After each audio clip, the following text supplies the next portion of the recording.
Hello students, welcome back to my YouTube channel Mathicians. और हम कर रहे हैं एक्सरसाइज 3.1। आज हम करेंगे क्वेश्चन नंबर 6। तो चलिए पढ़ते हैं। The marks out of 100 obtained by a group of students in a science test are. ये मार्क्स हैं, ठीक है। इसके बाद हमें कुछ पार्ट्स दिए हैं, उनको सॉल्व करना है। तो first part is find the highest and lowest marks obtained by the students. तो मैंने क्वेश्चन फुल नहीं लिखा है, ठीक है। तो हमें निकालना हाईएस्ट एंड लोएस्ट मार्क्स निकालने, उतना ही लिखा है। तो चलिए स्टार्ट करते हैं। तो सबसे पहले हम क्या करते हैं कि इनको अरेंज कर लेते हैं। तो अरेंजिंग का मेथड आपको पता है, डिसेंडिंग या असेंडिंग ऑर्डर में हम कैसे भी अरेंज कर सकते। तो हम आज डिसेंडिंग ऑर्डर में इनको अरेंज करते हैं। तो सबसे हाईएस्ट मार्क्स जिसके हैं वहां से स्टार्ट करते हैं। तो चलिए, कौन सा है सबसे हाईएस्ट मार्क्स? 95, ठीक है। तो चलिए सबसे पहले लिखते हैं 95। उसके बाद हम इसमें टिक भी करते जाएंगे 95, ठीक है। फिर हम देखेंगे 9 की रेंज में और कौन सा है, 90। 9 की रेंज के हो गए। अब 8 पे आते हैं। 8 में 81, 85, 85 और तो कुछ नहीं है ना। तो 2 टाइम्स 85 है, 1 टाइम 81 है। तो 85, 85, 81। नाउ प्रोसीड करेंगे 7 की तरफ से। तो ये 75 है बच्चों, ठीक है। तो 7 की लाइन में है 75, 76, ठीक है। तो सबसे पहले लिखेंगे हम 76, फिर लिखेंगे हम 75। तो ये 8 की लाइन के भी हो गए हैं, 8 की लाइन, 7 की लाइन, ठीक है। 7 की लाइन भी हो गई, 7। 6 में किसी के मार्क्स नहीं है। नाउ आएंगे हम 5 की लाइन में। 5 में है 56, 56 और कोई भी नहीं है। तो 56, देन 48 और 39, बस यही बचे हैं, ठीक है। 48 और 39। तो सबसे पहले हम क्या करेंगे, इनको काउंट करेंगे और इनको काउंट करेंगे कि ये इक्वल है कि नहीं। 1 2 3 4 5 6 7 8 9 10, 10 है। 1 2 3 4 5 6 7 8 9 10। तो इससे श्योर हो जाता है कि हाँ, हमने अभी तक जो भी किया है वो करेक्ट है। क्लियर। तो अब है हाईएस्ट एंड लोएस्ट मार्क्स। तो चलिए लिखते हैं हाईएस्ट मार्क्स। हाईएस्ट मार्क्स है 95। फिर है लोएस्ट मार्क्स, लोएस्ट मार्क्स। तो पता चल गया अब हमें क्लियरली 39। तो अरेंज करने से ये फायदा हो जाता है कि इजीली हमें सारे आंसर्स मिल जाते हैं। तो चलिए सेकंड पार्ट देखते हैं, रेंज ऑफ द मार्क्स। तो अब हमें रेंज निकालनी है। तो रेंज का फॉर्मूला आपको पता है क्या है, highest observation minus lowest observation. तो हाईएस्ट और लोएस्ट हमारे पास है 95 माइनस 39, ठीक है। तो अब ये 15 हो गया। 15 में से 9 गया 6, ठीक है। 8, 8 में से 3 माइनस किया तो आ गया 5। तो जो रेंज आई है वो है 56। क्लियर। तो चलिए थर्ड पार्ट देखते हैं, mean marks obtained by group. अब हमें इनका मीन निकालना है। तो चलिए मैं मीन लिख देती हूँ। इसका फॉर्मूला क्या है, mean is equal to sum of observation divided by number of observation. तो बच्चों ये मैंने लिख दिया है। यहाँ पे 85 एक मिस हो गया था तो मैंने ऊपर लिख दिया। तो चलिए अब ऐड करते हैं इसको। ऐड करने के लिए हम क्या करेंगे कि पहले वंस की डिजिट लेते हैं, 9 और 8 17, 17 और 1 18, ठीक है।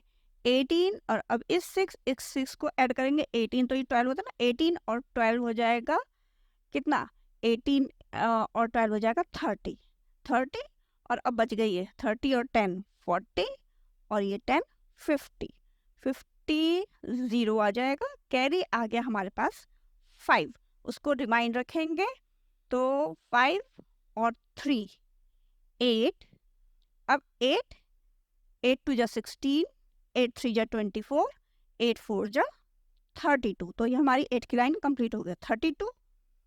32 और 9 और 9 18 हो गया, 32 और 10 42 और 8 42 और 8 50 हो गया, ठीक है 50 और ये हो गया 14, 50 और 10 60 और 4 64, 64 और 5 69, 69 और 4 69 और 1 70 और 3 73, तो ये आ गया 73, तो 730 इसका टोटल मार्क्स आ गए और ये आ गया डिवाइडेड बाय 10, तो 0 से 0 कैंसिल हो गया, तो मीन आ गया हमारा 73, ये आंसर आ गया हमारा।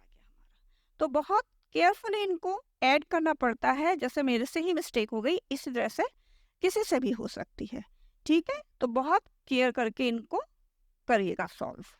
तो चलिए बच्चों नेक्स्ट क्वेश्चन की तरफ बढ़ते हैं। Question number 7, the enrolment in a school during 6 consecutive years are, ये है ठीक है नंबर्स, फाइंड द मीन, इनका भी हमें मीन निकालना है, तो चलिए स्टार्ट करते हैं। तो मीन निकालना है तो इसे हमें अरेंज करने की ज़रूरत नहीं पड़ेगी, तो हम डायरेक्ट प्लस कर सकते हैं। तो मीन का पहले अब हम फॉर्मूला लिख देते हैं, कभी कभी फॉर्मूला लिखना ज़रूरी होता है, ठीक है ना, लिख देना चाहिए। तो है सम ऑफ observations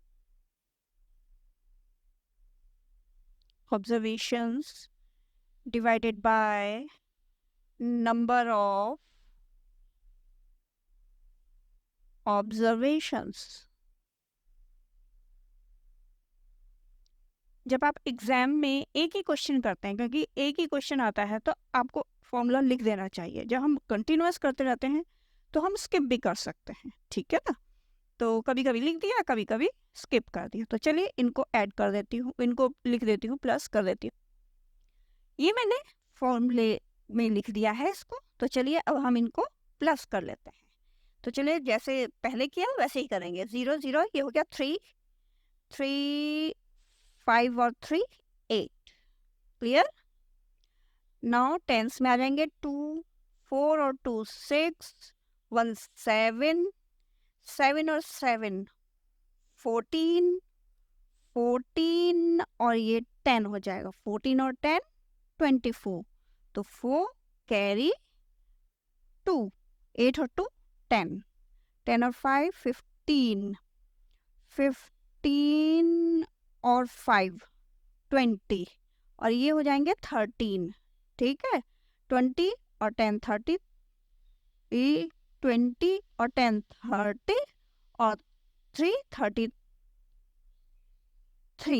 कैरी 3 3 और 2 5 7 9 10 11 और 1 12।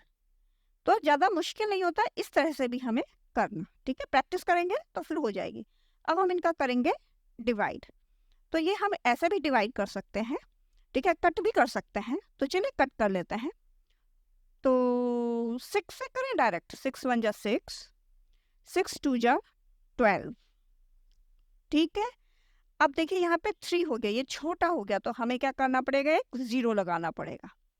अब हम 34 को ले लेंगे, ठीक है, 6 5 जा 30, क्योंकि 6 6 जा 36 जा रहा है, 6 5 जा 30, अब 4 बचा तो ये 48 होगा, 6 8 जा 48। आंसर इज 2058, ये हमारा आंसर है, क्लियर। और अगर आपको ऐसे प्रॉब्लम हो तो आप साइड में डिवाइड कर सकते हैं, क्लियर। तो चलिए आगे चलते हैं। द रेनफॉल इन मिलीमीटर, है ना, in a city on 7 days of a certain week was recorded. तो रेनफॉल एक हफ्ते हुई और जो उसको रिकॉर्ड किया गया कितनी मिलीमीटर डेली बारिश हुई, तो वो ये है। तो मंडे ट्यूसडे वेडनेसडे ऐसे ये इनकी रेनफॉल के रिकॉर्डेड है, ठीक है, रिकॉर्ड की हुई है। तो find the range of the rainfall, तो रेंज बतानी है। तो रेंज का फॉर्मूला हमें पता है, ठीक है, range is equal to highest observation minus lowest observation.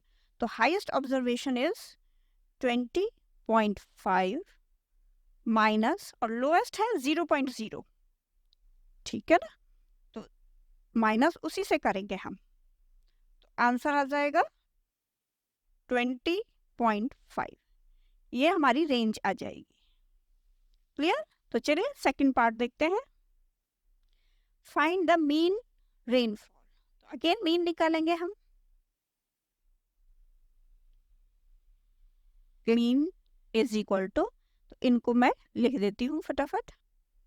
तो चलिए अब इनको भी ऐड कर लेते हैं। तो यहाँ से देखते हैं 5, 10, 11, 12, 13, 3 कैरी 1, ठीक है, तो डॉट भी लगा देंगे हम। 1 और 1 2, 5 और 2 7, 7 और 2 9, 9 और 2 11, 1 कैरी 1, 2 और 1 3 और 1 4, तो 41.3 डिवाइडेड बाय 7। इस बार मैं आपको यहाँ पे डिवाइड करके दिखा देती हूँ साइड में। 4 1 3, ठीक है, 7 2 जा 14, 7 3 जा 21, 7 4 जा 28, 7 5 जा 35, ठीक है, 7 5 जा 35, 6 ऊपर से उतारा है 3, 7 9 जा 63 इक्वल्स टू 59, और डेसिमल एक से पहले था, एक से पहले आ गया, तो ये आ गया हमारा मीन, ठीक है, मीन इसका आंसर आ गया। चलिए अब थर्ड पार्ट कर लेते हैं।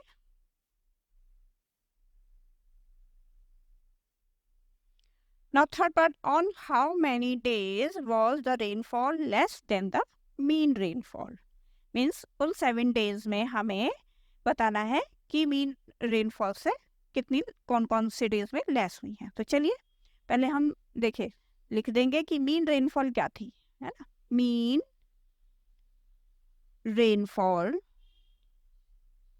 इक्वल्स टू, तो यहाँ हमें पता है 5.9 थी, तो हमें ये बताना है किस किस डेज में 5.9 से कम रेनफॉल हुई है, ठीक है। तो चलिए देखते हैं। मंडे, फिर ट्यूसडे में ज़्यादा हुई, Monday, Wednesday, Thursday, Saturday and Sunday. तो चलिए लिखते हैं मंडे, फिर Wednesday, then Thursday,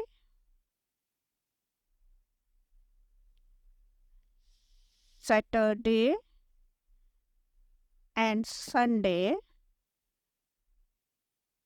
the rainfall was less than the mean rainfall, ठीक है, तो ये हमारा आंसर आ गया। तो बच्चों आज की वीडियो यहीं तक, ठीक है, तो नेक्स्ट वीडियो में मिलते हैं आपसे। Okay, bye bye.